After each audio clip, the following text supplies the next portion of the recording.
All right.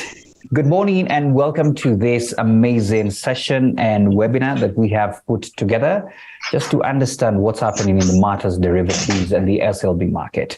And we have an amazing panel of guests that have already set up and are ready to really educate us.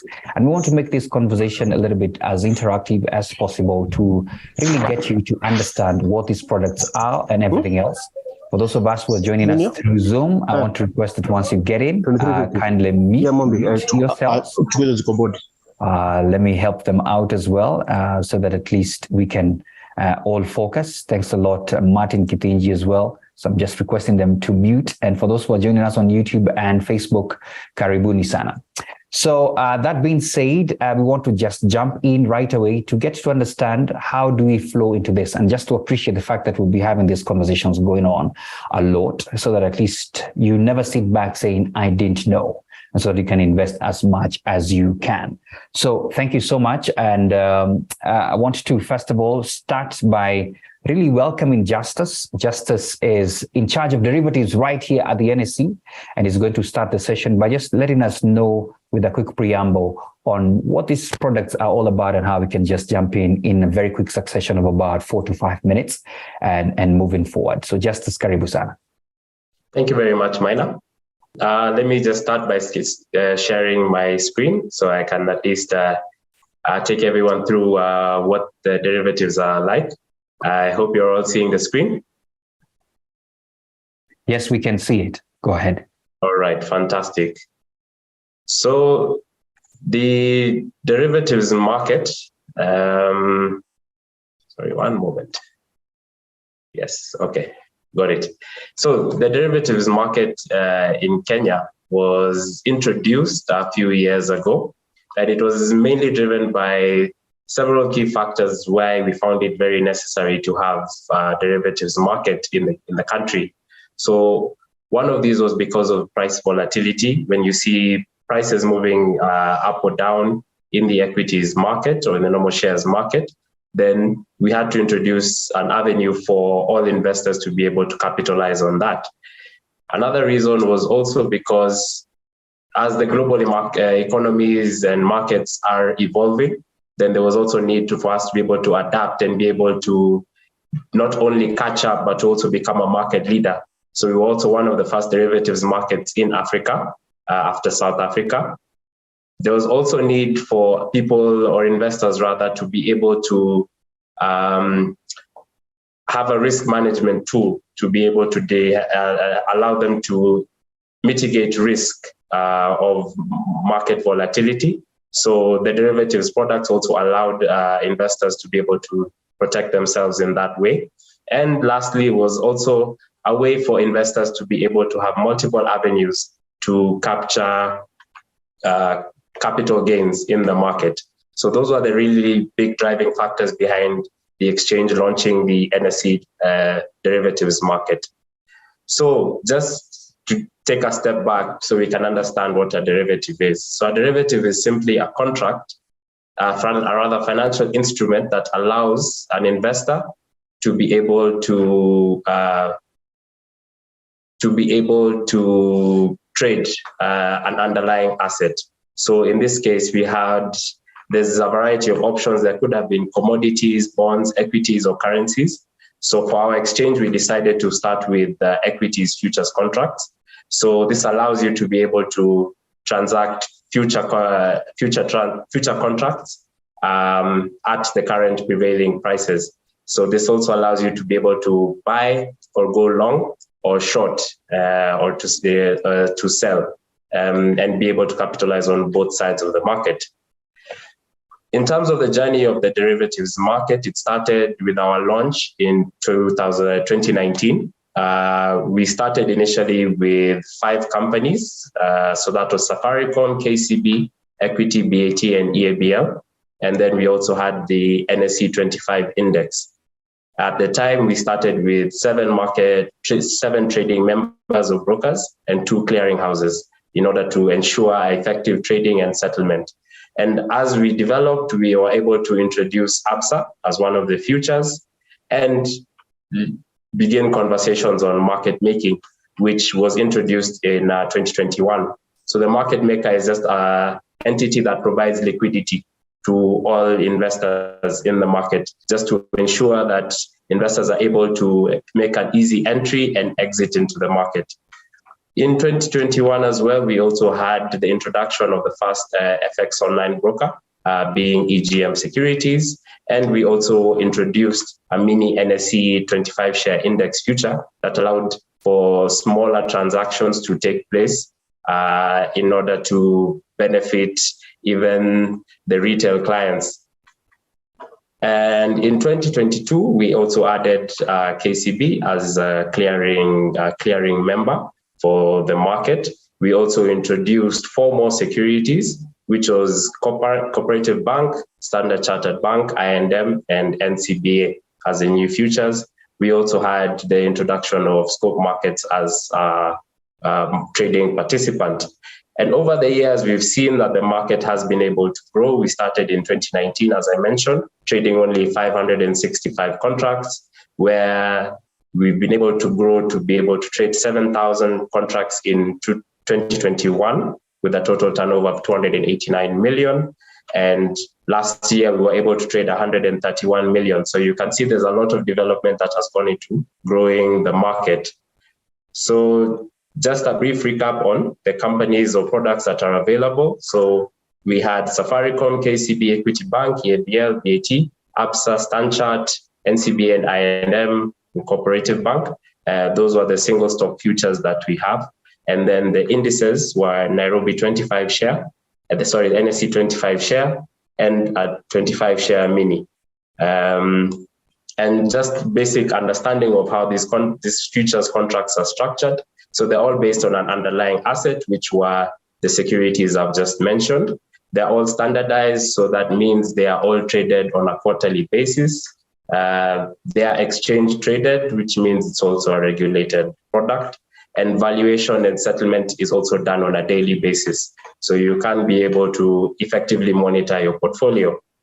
In terms of trading fees, the trading fees are much less than the normal spot market, with the single stock futures only attracting a fee of 0.17%. So if you were to invest 100,000 shillings, you'd only be incurring a cost of 170 shillings. Whereas in the spot market, the transaction of the similar size would be 2,100 shillings. So you see, there's also a lot of value in terms of the cost implications. So that's just an introduction on what it is that the derivatives are. I'd hand it over back to you, Maina. Thanks. Thank you so much, Justice. I think that's a good sort of a preamble on what we're talking about. And just to let our viewers know that, feel free to interact. I'm very keen to check what questions you may want to ask. Any question that you have about understanding derivatives and the likes, we're here to at least get you to understand. As we say, this is an awareness webinar for you to be helped. Now, at the same breath of speaking about derivatives, I'd like us to just hear from Edwin Wanjohi as well, who's an equities dealer at Sterling Investment Bank, to just understand what derivatives are and how do we invest into that. So Edwin, I don't know whether you are there. People would want to know how do we just get into this conversation.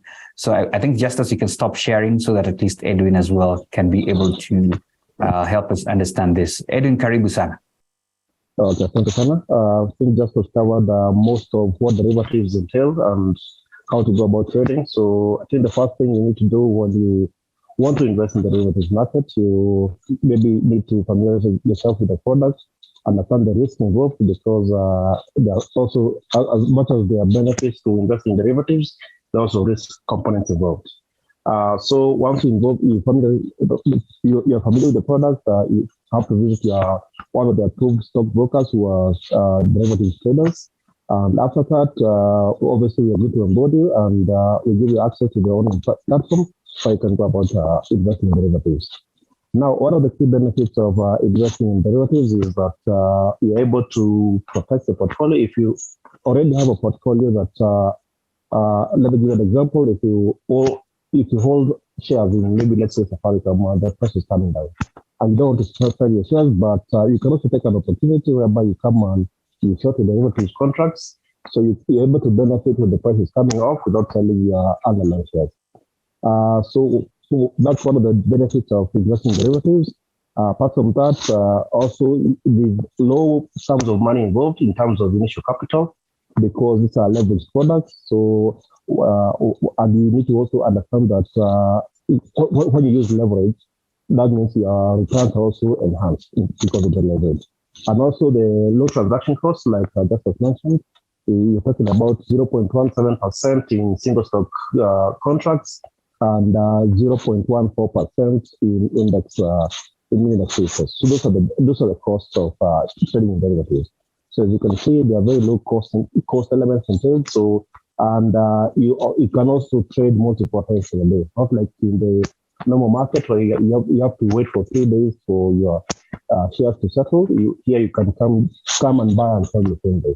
So it's a fairly liquid market, also because and small initial capital. And once you're familiar with the products, so you can also enhance your capital and maybe take on some more opportunities down the line.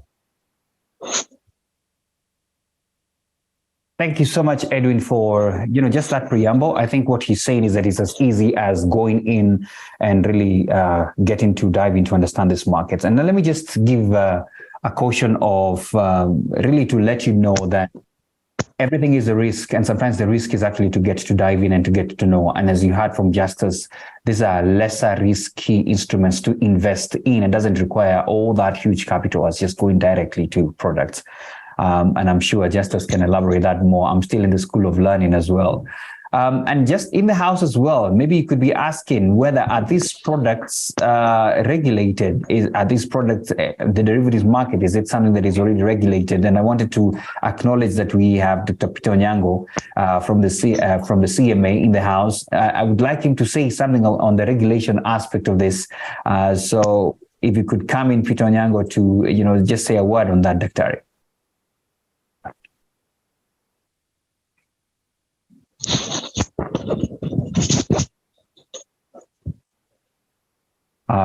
Dr. we can't hear you. I hope you can probably unmute yourself.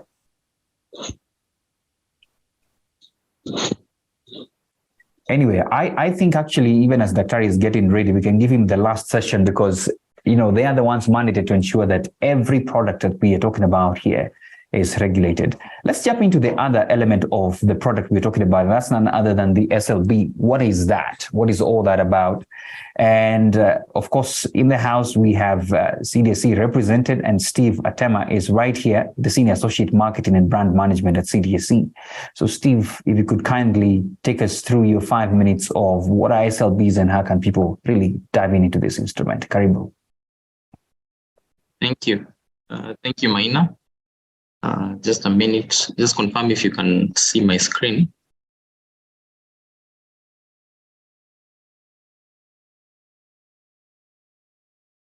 Yes, we can see your screen. Now you can go to sharing. Go ahead.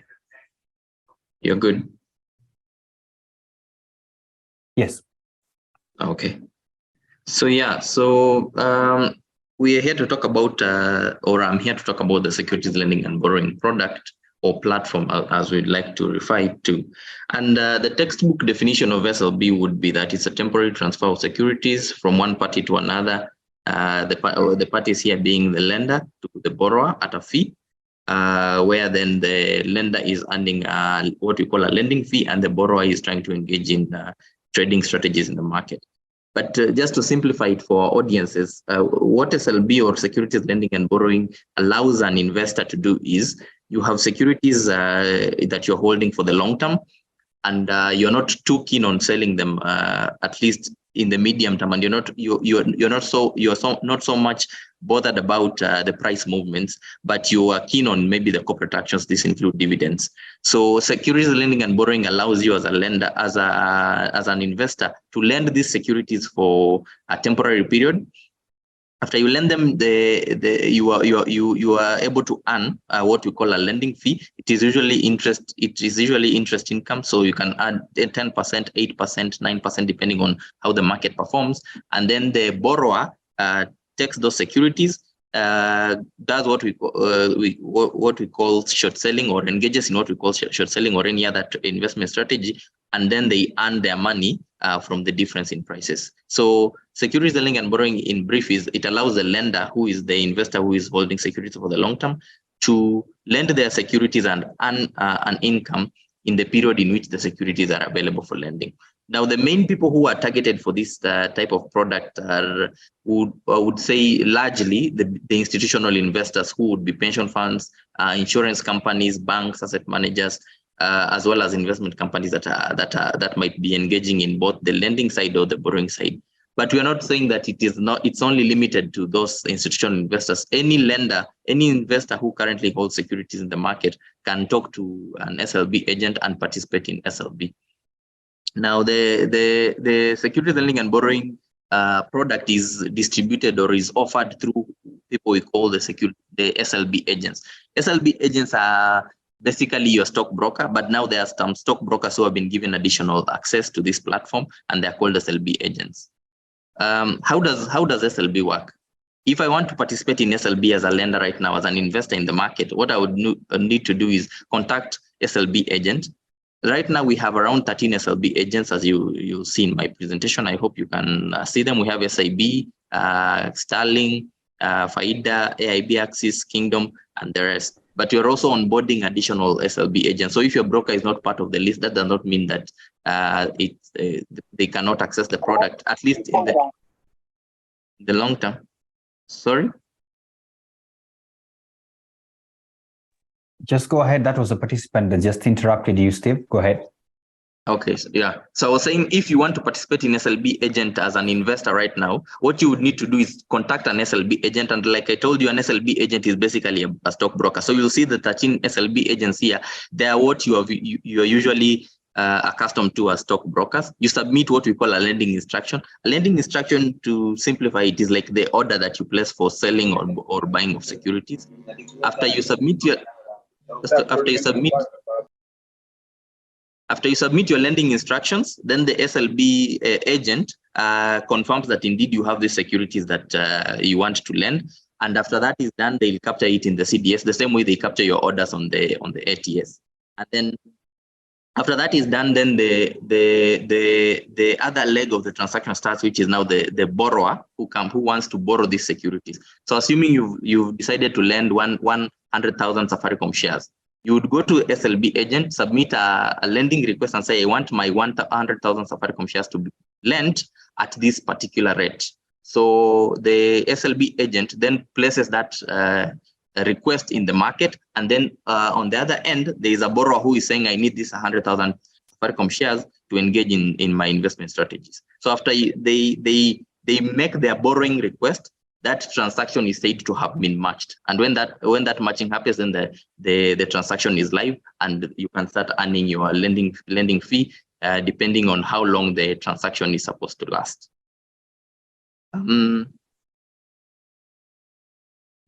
Some interesting market insights just to give you perspective of how SLB works in the global markets.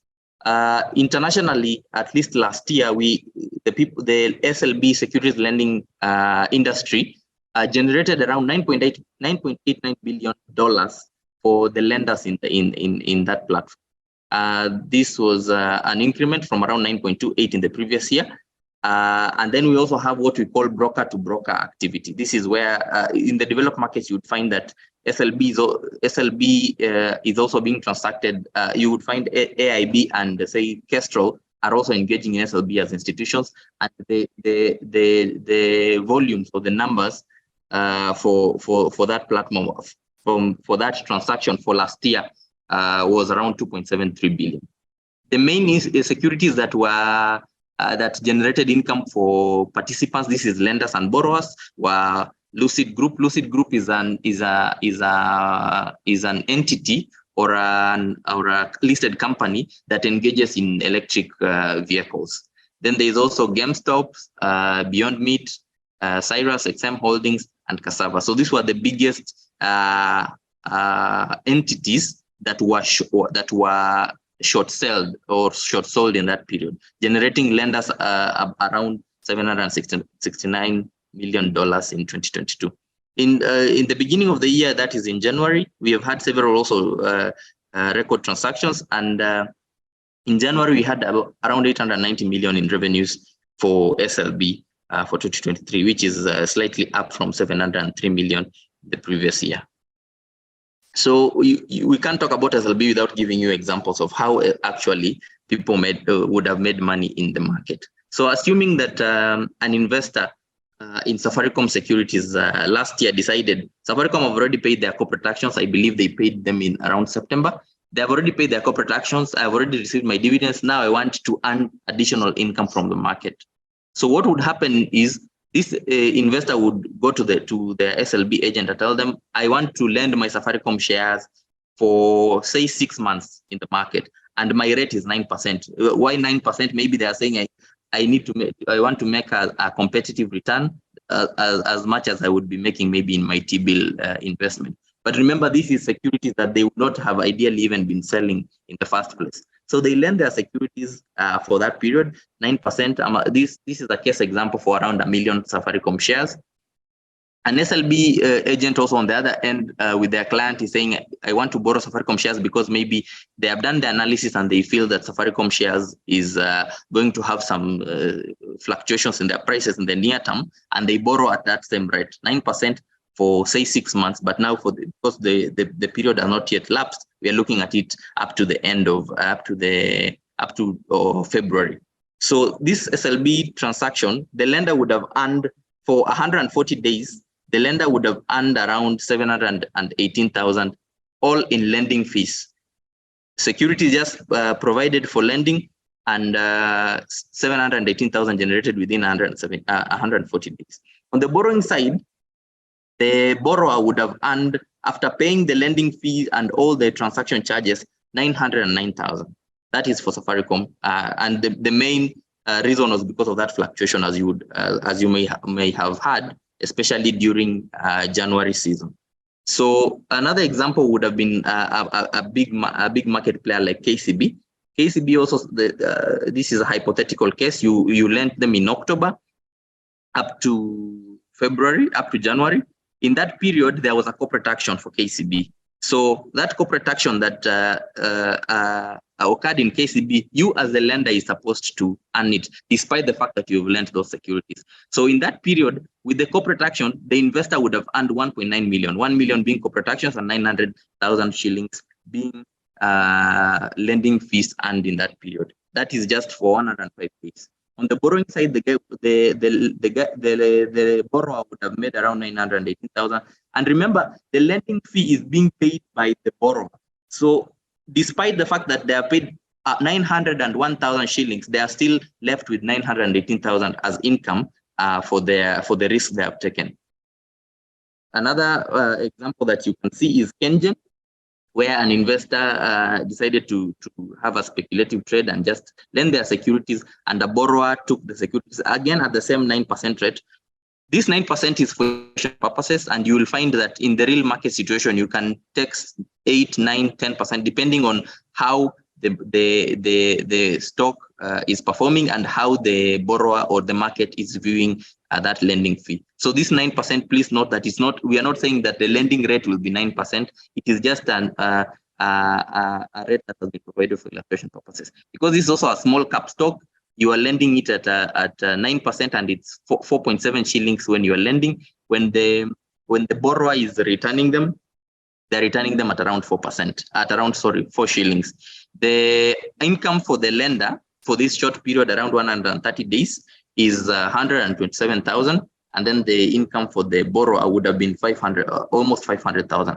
Why is the borrower making more money in most of these cases than the lender? I think it is obvious that when you are taking more risk, there has to be an incentive for you to engage in such an endeavor if you're going to make money. If the borrower was going to be earning less than the lender, it does not make financial sense or for them to take that risk. Because remember, the lender is just availing their securities and earning return. It's like you've bought a bond, only that this bond you already had it, you're just earning interest. Now the borrower on the other end is borrowing these securities with the expectations that based on the analysis, the price of this security will fall. So the risk they are taking is that the price will go against the trend in that period. Maybe it would go lower to a level that allows them to make enough income, but the risk for the borrower is higher, and it's also commensurate to what they would be earning on the income. The borrower makes money in form of price movement. The lender makes money in form of simple interest on the amount of shares provided. I think that is a small summary of how SLB works. We can talk more about the product as we go. Thank you. All right, thanks a lot. And I know this can be a whole conversation for a whole day, but we appreciate that breakdown. At least it helps people to understand what really this is all about. So I appreciate you that, Steve, for really breaking that out. Now, in the house as well, we have Dr. Githinji. Dr. Githinji as well is in this field where he really speaks a lot with students in the universities and has a little bit of experience to tell us what are they really talking about, what are the students really talking about. So he's a quantitative analyst and lecturer at Kirinyaga University. And I want to ask you, Dr. Githinji, too, as well, let us know what's the status, where are young people taking their money? Are they interested in these products as well? So I want to give you your 3 to 4 minutes on this. Karibu. Thank you, sir. To the participants, I'm Dr. Githinji from Kirinyaga University. In the areas of quantitative finance, and I got interested in NSE because, of course, whatever that we are teaching, we expect that maybe the student will translate into applying it in the field, but you and I have been interacting also with the students, and you realize that most of these students are not applying maybe the skills that we are learning in class in making money through maybe trading these securities, simply because I think there is some kind of disconnect between the theory that is in class and the practical aspect of trading. And you realize that most of these students are coming into something that is very new and requires some maybe guidance. And so it's a very good session that at least they're able to get or maybe some information about these derivatives, because in class we just do them theoretically, unless maybe someone maybe decides to try and go beyond the class and maybe look at what is happening in the market. And it's a very good opportunity. I believe most of my students have joined because I really wanted them to understand beyond class, this is what happens. And thank you for the presentations on the derivatives. And students, at least now you can be able to see that there is no need now of going into betting, because you see, betting will not grow your skills, but trading will grow your skills. I believe now you can see that you do not require that much capital to be able to invest in securities. There are some securities that you can be able to trade, especially the derivatives, without requiring much of the capital. And maybe to illustrate this, if maybe you look at the equity stock, maybe currently it is trading at around around 42 there, 42, between 42 and 46. So maybe to buy the security, you might require, because shares are bought in batches of 100, you might require about 4,600 to buy maybe just one lot. But with the derivatives now, for instance, if you can be able to do a good analysis and show that maybe if the share is going to drop or to maybe increase in value, I don't know, very soon I think Ogalo and his team will be able to introduce options in the market. Now they have been able to come up with futures options. I think they also be in the pipeline. If maybe you look for an instance of maybe if you look at the Black-Scholes equation and you're able to come up with maybe a theoretical price for the option, you might realize that the theoretical price for the option might be something close to 2 shillings or 1 point something. And you see now, if you are trading 100 lots, you just require 100 shillings, which is literal, and you can be able to maybe trade into the movement of the equity stock. But now you see, trading is a skill that is built over time. Even all these people that are in this panelist, I believe they have built their skills for a very long time. So, but it's good that you use this time that you have in your early development to build this trading skill by maybe risking the little that you can be able to get with good analysis. You may be able to grow it into something that is very big and be able to make money. So my call to you students is please let us try to maybe complement our classwork with the practical work by maybe registering with these stockbrokers, and from that you'll be able to start trading, especially in the derivatives, if you are able to understand them. For the students that are in actuarial science, financial engineering, and maybe finance, for those who are doing BCom finance option, you can be able, I believe by now, before you get to fourth year, you have been introduced to derivatives. You can be able to do it on your own now, and at least grow the skill, and we will be happy when you are able to make money from this trading rather than maybe wasting your time in betting. If you can be a good bettor, then you can also be very good in trading derivatives. Thank you very much, and all the best. Thank you. Thank you, Dr. Githinji. And of course, we are here to as well, and not really pun intended, but students, when you choose to bet, you're choosing to lose as well. And we're saying when you trade on these instruments, chances of you losing everything are almost zero. So you want to be careful as well, not to just lose everything. And so you must go to places where you have a chance at least. So I think what Dr. Githinji is saying, that if you can bet, then you can get into this market. So it's not a reserve for a few people, as he has said, that you are more than welcome on this. We have as well in the house, we have CMA represented, and I just wanted to ask Daktari as well to say a word, whether these instruments that we're talking about are they properly regulated. Dr. Peter Onyango is in the house. Dr. Peter, if you could kindly unmute and say a word on these particular products as well. It would be nice for people to know that whether they are safe when they're trading on this. Karibu. Thank you so much. Maybe I can just share this screen quickly. Go ahead.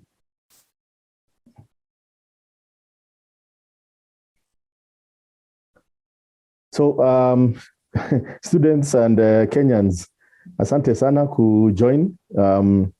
This is just a session in which we just want to educate and also assure Kenyans that the products that are being offered right now are actually regulated. For here, I'm just showing you a presentation of how the journey of derivatives, how it was established. You can see from 2013, we have an act called the Capital Markets Act. That is the act that brought in the Capital Markets Authority into existence. So the act was first brought in 1989, but in 2013 it was amended to include derivatives. And then the next year, 2014, there was also an element of some consultancy in which there was a consultant report that came out that said that we can actually have a derivatives market, and also that is when the derivatives unit was established. The derivatives unit is a unit in which I was part of in CMA, but now it has been disbanded because the derivatives market is already live. But at that time, a unit was formed of 6 people.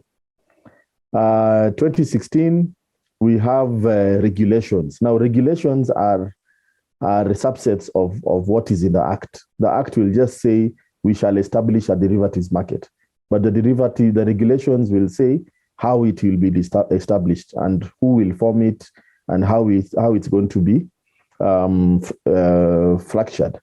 So that's when the derivatives market regulations 2015 were established. You can go on. Of course, in 2016, we also amended the Capital Markets Act to include spot commodities.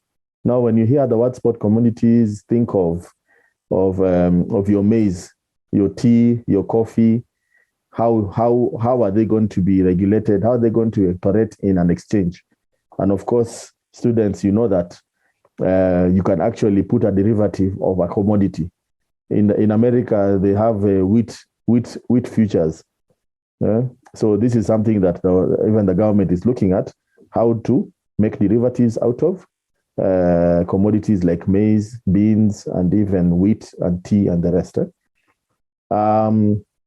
Of course, we can't forget the 2017, there is a regulation called the Capital Market Securities Lending and Borrowing and Short Selling Regulations. And that is one of the things we are talking about right now. So the regulation was done in 2017. When you look at 2018, the derivatives market was also put on a pilot test phase. From July 2018 to November 2018, around 6 months, there was a test to see if the derivatives market will work. And if it works, how, if there are issues, let's fix them. But in the end, the issues are very small. And by July 2019, the derivatives market went live. So that was just one screen just to explain the genesis of the derivatives market in terms of on the perspective of the regulator. So if you look at now, let me just give you a very interesting, I hope it's going to be interesting, talk around how CMA is looking at the markets. So we have a department called Directorate of Market Operations. In short, we call it DMO. That department has that directorate has a department called Market Supervision Department. Now, market supervision is what now looks at the market and makes sure that everything is working correctly. So that's where we do, the word supervision means checking and confirming. So there's a lot of course, NSE and these other brokers are our licensees. So the first thing that we have to do with them is we risk profile them and we analyze them, ensure that everything is good. And of course, if you see a problem, there's something called inspections. We go and do an inspection of the licensees, confirm. If there's a problem, we bring it out. If there is any malfeasance, any problems, we actually do enforcement. There is also the element of stress testing, that is confirming that the market is robust to environmental changes. And then we have systems in CMA that does on instant surveillance of the market. So if one student has put in money and has pressed a trade, we will actually see it, which will help because we want the student to be doing things in an open market. We want, when the student is trading, we don't have somewhere in the background playing with the numbers. So that's why we have a whole surveillance department with all computer screens, just confirming and making sure things are good. So students, I would advise you and Kenyans to take advantage of these two markets, the derivatives markets and the securities and lending market. There are things that will really help you. We are in a position in this country where we want future students to stop thinking so much of employment, but think of how you can make money yourself using your laptop at home. Don't be like the rest of us who went the employment way. We want you to make money. We want you to be a billionaire. We want you to be someone who now will see on TV, and you'll be the guy that we look up to. So advice, you are young. This is the time. Learn, trade, make money. Thank you so much.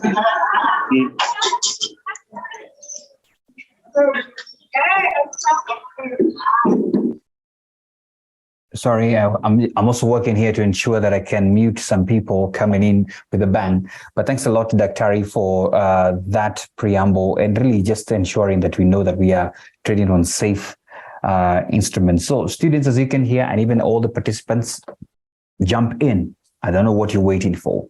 So at this moment, I want to open the session to anybody who would be having any questions so that at least we can answer you, knowing very well this being the first one, just as an awareness, it could be giving you meat to really chew on, but feel free to ask any questions. And just as, from what I heard from the speakers, especially from Dr. Kithinji as well, and from what we're picking up, it seems like, when you look at other countries, for example, case in example, a place like India, young people there sort of like understand derivatives and are jumping in and are really, actively participating in it.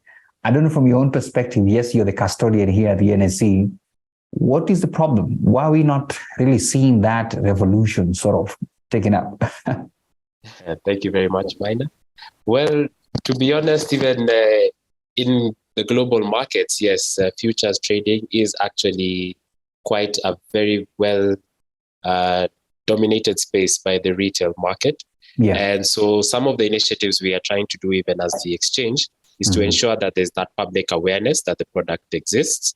We have also investor education through our NSE Academy that we are trying to at least make sure that the investment public, those who are ready to invest, or those who are looking for avenues, are aware that the derivatives market exists and they understand how it exists. So even this webinar is just the first of many that is going to take place throughout the year and going forward.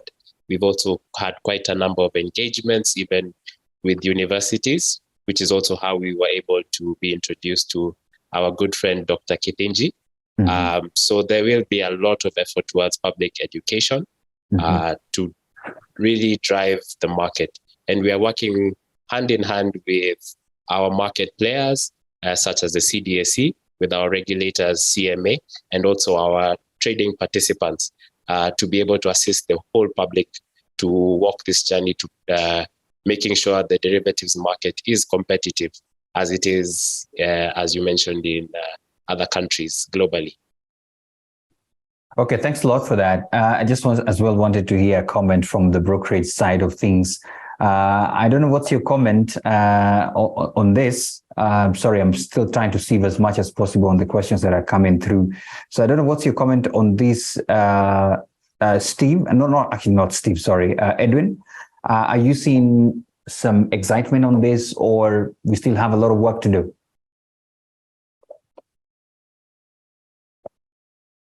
Steve, if you can hear, not Steve, sorry, Edwin, if you can hear me. Steve, today, I think you're on my case. I think it's because of how SLB came out. Edwin, are you still with us? Or maybe Edwin is making a trade. He's a trader on the go, so maybe we can give him the room to come up. But anyway, Steve, I think you have explained very well the SLB part of it, but the fact that you also still sit at the CDSE gives you insight on sort of the demographics of the kind of people that are coming in. Are we seeing an upsurge of young people really interested in this now, or from where you sit, there's a lot of work that we are doing, we need to do, for example, like this webinar? What's your comments on that? Yeah, I'd say based on how people trade is also sometimes a reflection of how where the money is at in the market. And the best we can do, for at least based on the current statistics, the people who are trading or actively participating in the market are the elderly folks between 35 and to their 50s. But that's what we are trying now to change, because we are trying to look at the future customers or the future investors in the market. And if we go by what is happening in the market, then soon it will be heavily, although it's currently still heavily dominated by the international players, but we shall be very much dependent on the international players to even dictate the products that we launch on our local market. So such forums, and as well as the whole market brokers, the Central Depository and Settlement Corporation, NSE, and the Capital Markets Authority, we have a lot of work to do, especially to just try to get the youth to be interested in the markets, so that even as we're talking about SLB, there is some form of excitement or expectation from the students to at least participate, because we have to cover everything all the way from the basics of how to start investing in the market. Before then, we can even go to the sophisticated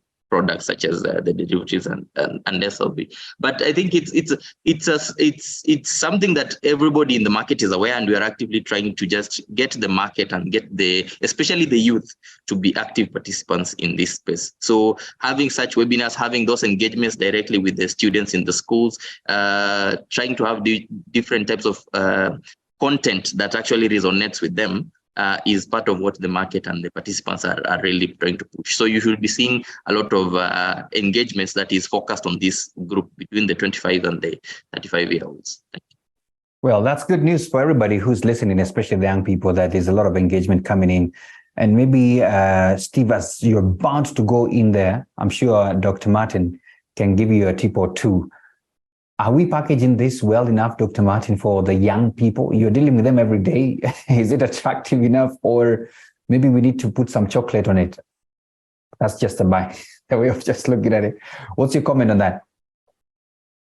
Yeah, maybe to add on what Steve was saying, it's good that we are doing it now. And the beauty is that if we're able to look at it from the basics perspective, because the student will not be able, the young person will not be able to understand these complex things of derivatives, especially unless maybe the student is from the areas of finance.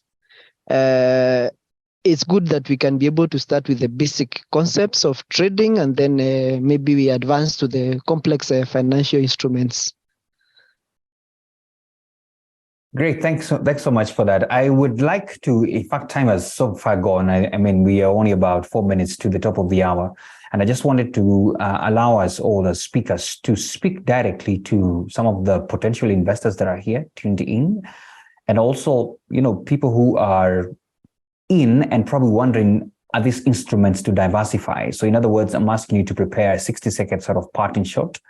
And just as I would like to start with you, what's your punchline or parting shot for, this particular instrument, especially on derivatives that you spoke about, to the investors that are tuned in today? Thank you, Maina. So I'd just like to leave the feeling with everyone that the exchange, derivatives exchange exists. It has been working quite well, and those who have already participated in the market have been able to at least make quite a bit of money. Mm-hmm. Those who monitor capital markets know that last year may have been a rough year for quite a number, but those who are able to hedge using the derivatives market were also able to make quite a bit of money and also hedge their portfolios. It's also a very simple product to get into. You can visit the brokers in the country that are participating in the market. These include Sterling Capital, who are present with us today, AIB Axis, Kingdom Securities, Genghis Capital, EGM Securities, Scope Markets, and NCBA Capital. And once you visited your broker, you can easily set up an account and get on board. So I look forward to seeing a lot more investors getting into derivatives and trading actively and making money, because I know that's what we are mostly here for. Mm-hmm. So thank you to everyone. All right. Thank you so much, Justice. Let me as well come to Steve as well. What would be your parting shot to the people who are tuned in? Thanks, Maina. What I'd say is the markets, and that includes the participants and players like us, exist or are there to serve you as the investor. So we would just urge you that while we will do all these types of awareness and investor education, you also have to take the action of saying, let me just reach out to a stockbroker or any of these entities, open a CDS account, start trading, and then ask about these additional products. Do we have how do I participate in derivatives? Because sometimes you get so intimidated with all these technical terms that you forget that there are experts there who are supposed to guide you in the market. So if all this information sounds a bit too technical for you, the best thing you can do is talk to any of the approved stockbrokers, because they have analysts and they have specialists who will guide you through this investment journey, so that you can start participating in the market, and 10 years down the line, I can confirm to you that you will be a happy investor. Thank you. Thank you so much, Steve, for that. Before I bring in Dr. Peter, let me start with Dr. Martin. You're the person on the ground. We are really targeting this, especially this population that is the largest in the country. What would be your parting shot, especially to them, and even for people who need to get aware of this? Okay, my parting shot to the young investors, potential investors, is that if they would are making money in investing, then you can make more money because your mind is a little bit fresh. So the earlier you start, the better, and especially in the derivatives and the security lending business, because the kind of investment capital that you would require is not per se as much as you'd require to invest in equity. So please jump in, and maybe don't jump in before you get the knowledge, but get the knowledge and jump in quickly. Absolutely. Thank you. Absolutely. Thank you so much for that. Finally, Dr. Peter, what's your final word from the CMA perspective? Thank you so much. Yeah. Okay. When you made the last one, everything has been taken away. Save the best for the last. This is a good thing. So parting shot is these two markets are regulated. CMA is here. Any complaints can always be channeled through capital markets, and we will intervene. But I'm not here to talk about regulation too much. I'm here just to convince the students to just invest and try. As someone said, the first thing you can always do is reach a broker. Just go visit them. Say you would like to open an account. And start from there. Once you finish school, another good idea, which I learned from someone, a student did, very clever. He just went to one of the brokers and said, do you mind if I could just work with you? I don't even want a salary. Just let me come. Let me learn. You see, you can end up getting internship in a very big brokerage in which you will end up in places that you never thought you would be. So when you want to start your career, don't think about money. Yeah. Think about getting to the right place at the right time. So the minute you go to the CEO of the broker and you say, by the way, you don't give me anything, but put me in the dealing room. Let me go learn. The guy will be very happy, and the CEO will say, oh, okay, go work. Trust me, you work hard, you are the first person to come in and the last person to leave. Within 6 months, you are hired. That is something that not many people are thinking of, and it is an avenue to enter into a career that you never thought you would be in. Thank you so much, Kenyan students. Nashukuru na tuendelee mbele. Asante sana. And by the way, just a quick comment before I give my parting shot. I know, Justice, do you want to mention something about our academy?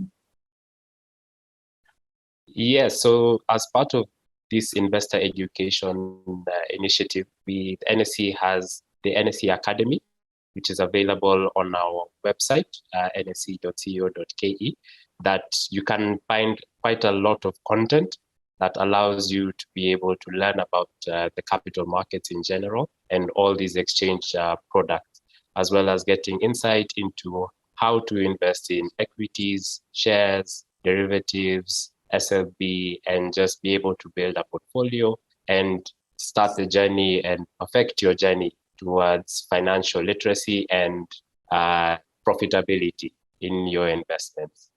Thanks. Absolutely. And just to really appreciate all of us right here for this session, and to ask us all to really take up the initiative. And I think as our guests have closed out, just jump in, especially what Dr. Martin Kitinji has said. I think my closing remark would be this, that don't wait, for I don't know what miracle to happen, because as you heard, from as little as you have, you can get into the market. Please visit the NSE YouTube channel It has the one-on-ones from how to invest on shares, everything else done by amazing experts like you can see today, to educate you and to help you make better decisions, so that at least you can't say that you don't know. And so everything is open up to you. Thank you so much to all our guests for really helping us up. This is, as you heard from Justus, this is the first of the many. We shall be having a lot of these conversations going on. Thank you so much for your time. I think it's top of the hour. We took some extra 5 minutes, and I want to appreciate you all for really being here. Thank you so much, and bye-bye. Bye, everyone.